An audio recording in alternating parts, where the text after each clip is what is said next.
This is going almost 3 years ago.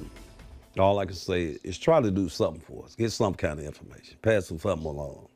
A brother demanding answers 3 years after his brother was killed in a hit and run. Now he says St. Louis police dropped the ball on the case. This is First Alert 4 at 10. I'm Corey Stark. I'm Samantha Jones. That crash happened back in 2022, and years later, the family says police have failed to keep them in the loop on the case's status. So tonight, they're asking First Alert 4 to help them get this case moving, speaking only to our Morgan Harris. Morgan, what have you been able to find out?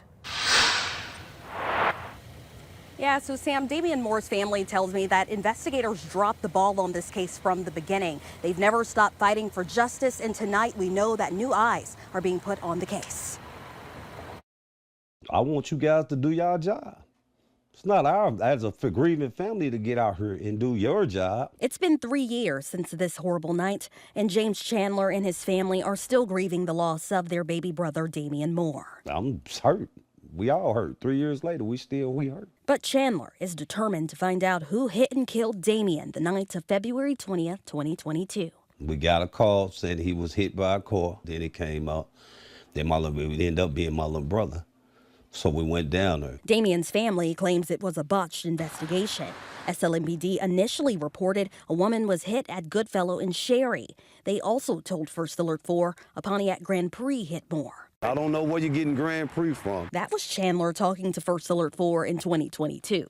Police later said the person was driving a Chevy. Images of the car in question weren't made public until our request. Afterwards, we never got in touch with nobody. Nobody never got in touch with us. No one can tell me what. I mean, this case hasn't been assigned to nobody. We've reached out to SLMPD to find out why, and learned District 6 detectives were assigned to the case in 2022.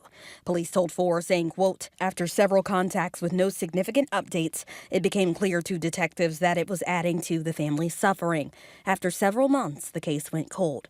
The detectives assigned to this case in 2022 are no longer with the District 6 Bureau, and the common practice with cold cases being reassigned is that it would be done so when additional information about the case is received. Chandler claims investigators didn't contact his family, but says earlier this week he spoke with one of the officers on scene after his brother died. I didn't have to refresh his memory for him to tell me what his opinion was that day. Something strange, something suspicious went on that sidewalk for my little brother to be laying out in the street. SLMPD tells us since Chandler spoke with detectives at North Patrol earlier this week, they found details that might warrant putting fresh eyes on the case. We're told investigators tried calling the numbers Chandler provided, but no one answered, something he denies. You never called me back. I had to get out here in the streets and find out what was going on for you guys to do your job. And with fresh eyes being put on the case, Damian's family and SLMPD are asking anyone with any information about this case to contact Crime Stoppers. Remember, you can remain anonymous. Morgan Harris, First Alert 4. Developing now.